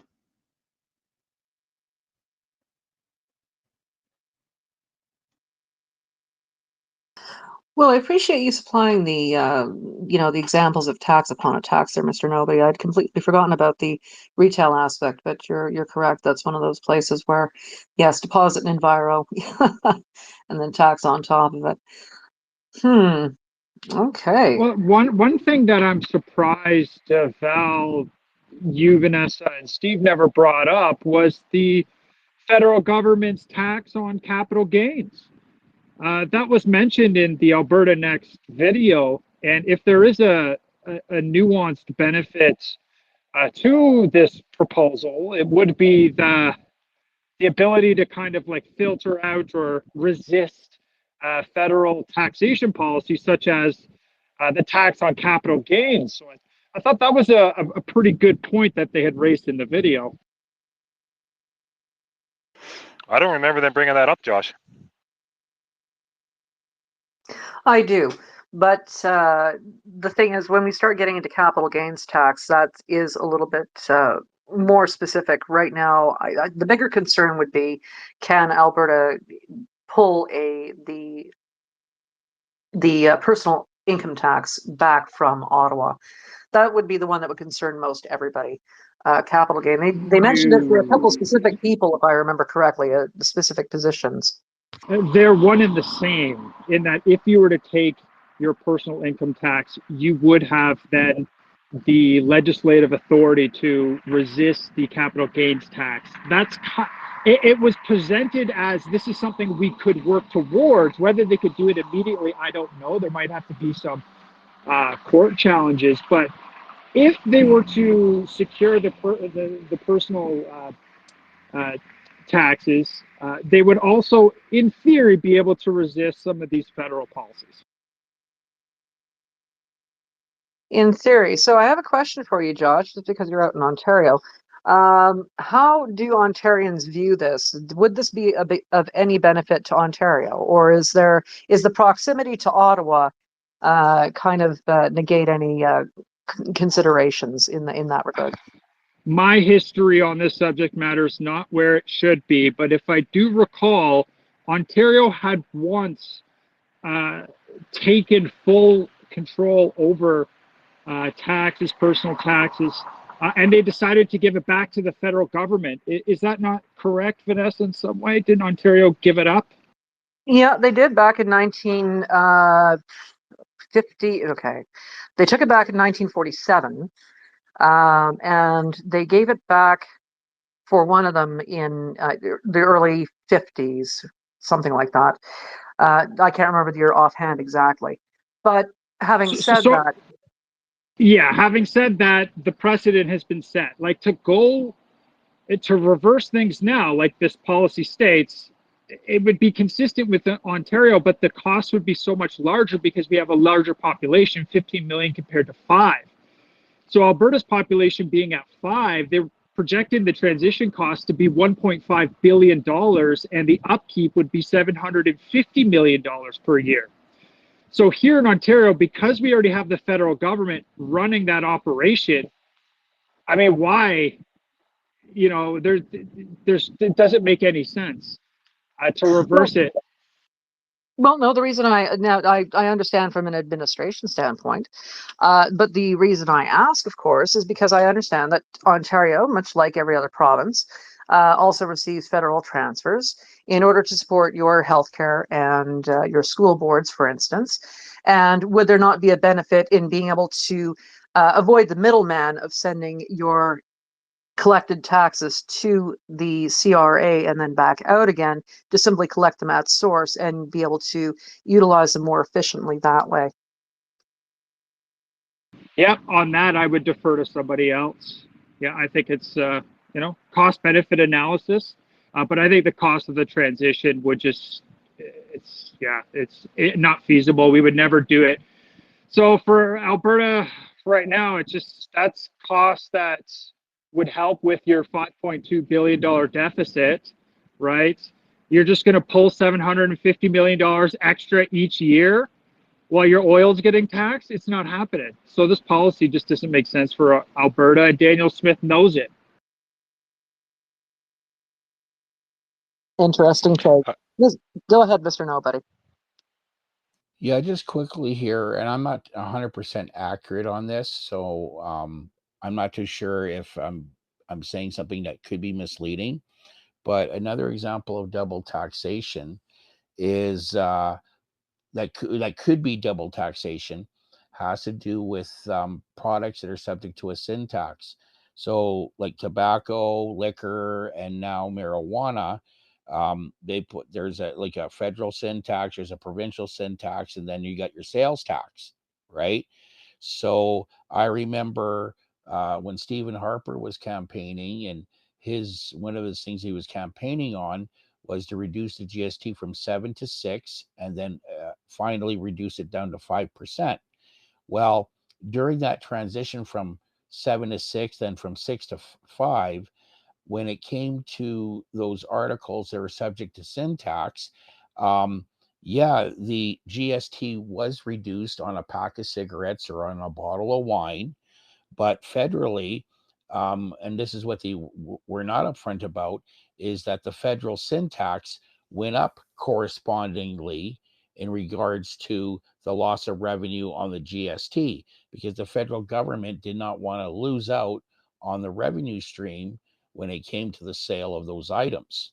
Okay, so that's just, I just thought of that could be another example of a tax on top of a tax on a consumable that a lot of people, do buy. I mean, eventually people do buy. It may not be a smoker, or it may not be someone who indulges themselves in marijuana, but I mean, the most commonly available drug that is used in society is alcohol.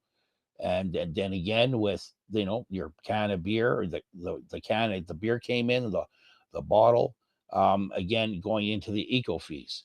And I'll just leave it at that. That's a good point, though. I mean, I just don't understand why the province doesn't do things that could immediately make the lives of the people in their own province better without having to consult the federal government at all. Like, get rid of the provincial tax on cigarettes and stuff.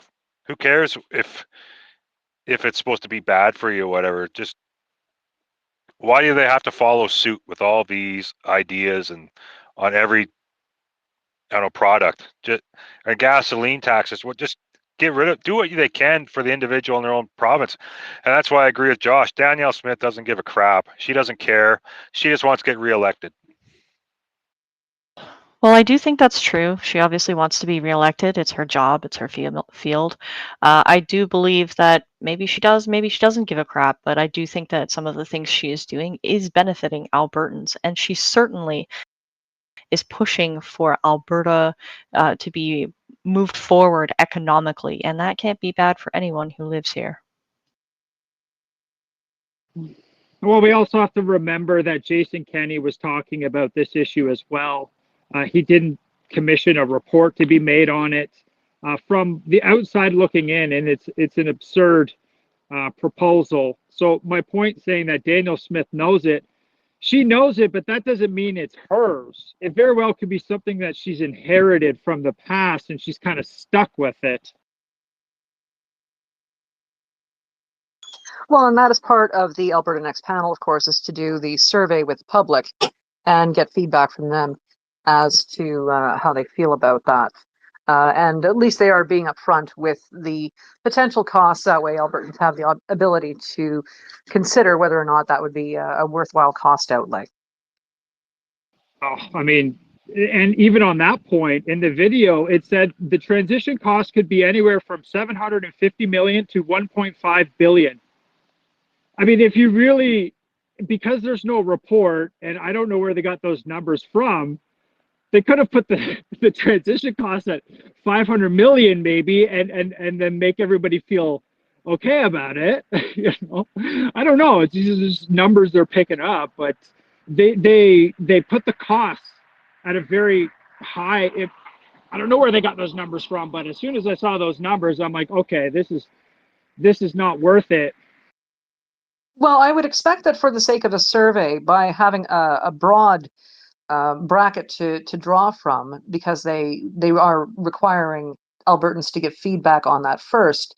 If Albertans say, yeah, we'd like to have more autonomy and less middleman dealing with the federal government, then what they would do at that point in time is take that feedback and say, okay, now we need to do a proper cost analysis. Because, like I said earlier, when it comes to what can be done to actually do that, to simplify the process, put in the digital infrastructure to alleviate, say, perhaps the burden of having bureaucrats looking at, many data sheets versus having it done automatically. I suppose there would be a higher outlay cost for the programming that can do that, but it might save overall in labor later on.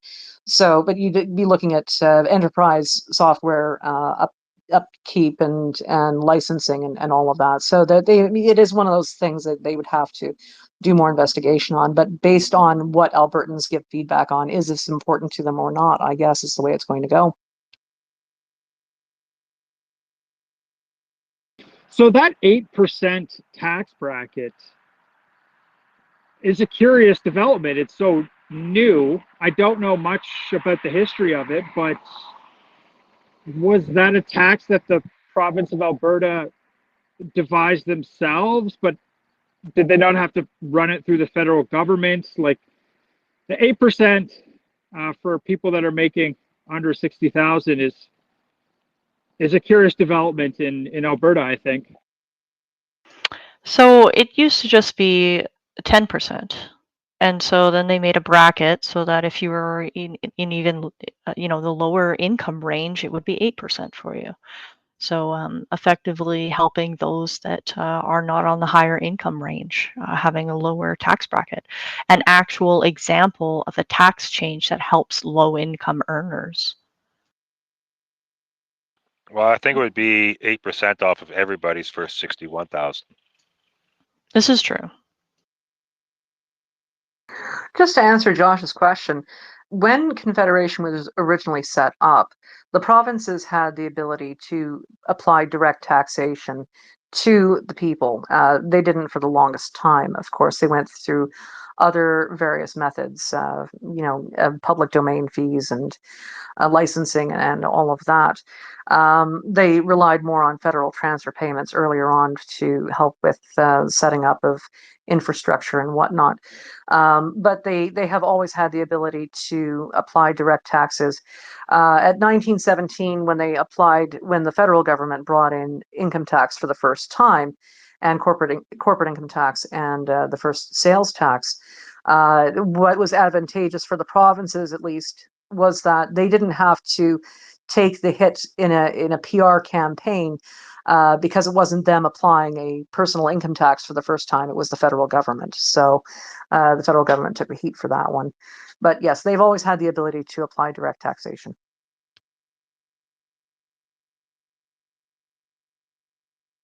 Well, it's an interesting observation there, as people had mentioned. The federal government's spending policy throughout the pandemic was certainly nuanced. But that system, that's the gateway for the government to have this type of overreach, the federal government over the provinces, was always the case, as outlined in this Roel Sirois report. where it details the necessity of having a federal overreach and the centralization of this process, because in times of the Great Depression or war, centralization is key. So we have that embedded in our system, and during the pandemic, it was used. So that's something that could benefit Alberta and any province moving forward, knowing that in these uncertain times of war, destitution, of poverty, and poor-spirited people, that the federal government has your back if things really go south, which they very well could in Alberta with the oil prices going the way they are. Except the federal government has no restraint when it comes to how they spend things. So during the pandemic, the original projections for CERB was to be only 21 to 24 million, and they ended up spending 81, and they have no interest. They're not going to go after people to try and reclaim the money that people weren't supposed to get. So once again, they overspent 4x'd what they originally budgeted for it, and they just shrug, meh. So yeah, no, daddy federal government does not have any sort of fiscal restraint or capacity to manage things well. And the more, just large pool of money, one big central pot that you make everything, the less transparent, the less accountable it is. I see that as an advantage. The federal government being able to spend that amount of money to bail out Canadians, to bail out provinces, to bail out corporations, to bail everything out, and just simply say, yeah, we'll just write it off and just move on. There's a certain bravado in there that's, it's good. That is also where it's handy that we have technically responsible government, in that all of these decisions that are done as far as spending goes are supposed to go through Parliament.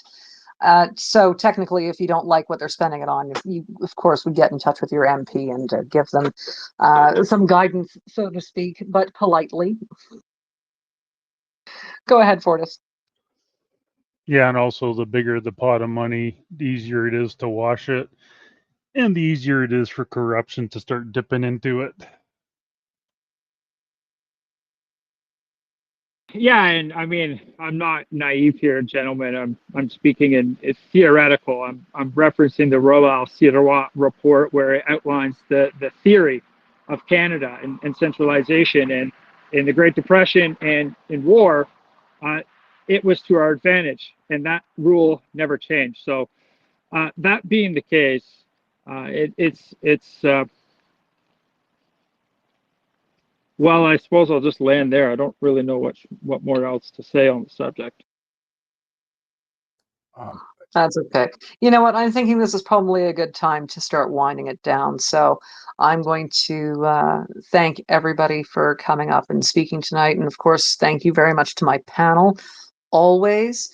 You guys are fantastic. I love having these conversations with you about the Alberta Next panel and their ideas for what they're going to do for bringing themselves forward.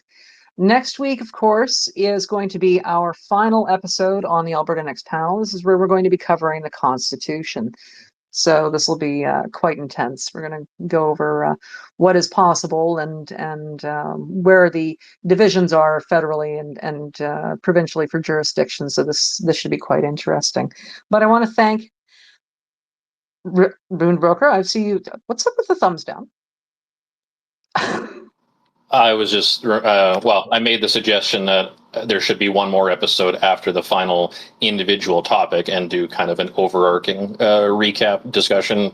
Anything that didn't get enough attention during these 6 episodes, people can bring up, whatever. I don't know, but I think you should certainly do number 7 as one last kind of, if you didn't say it before, now's the chance. Okay, would that be popular with everyone? To have one final roundup? Yep. I mean, episode? that's a very fair. Sorry, Mr. Nobody. Yeah, that would be a very fair right, because there are also developments that happened over the course of the last couple of weeks in the areas that we've talked about. I don't know if we would do it so formally. We might consider something that's more open to discussion with some talking points.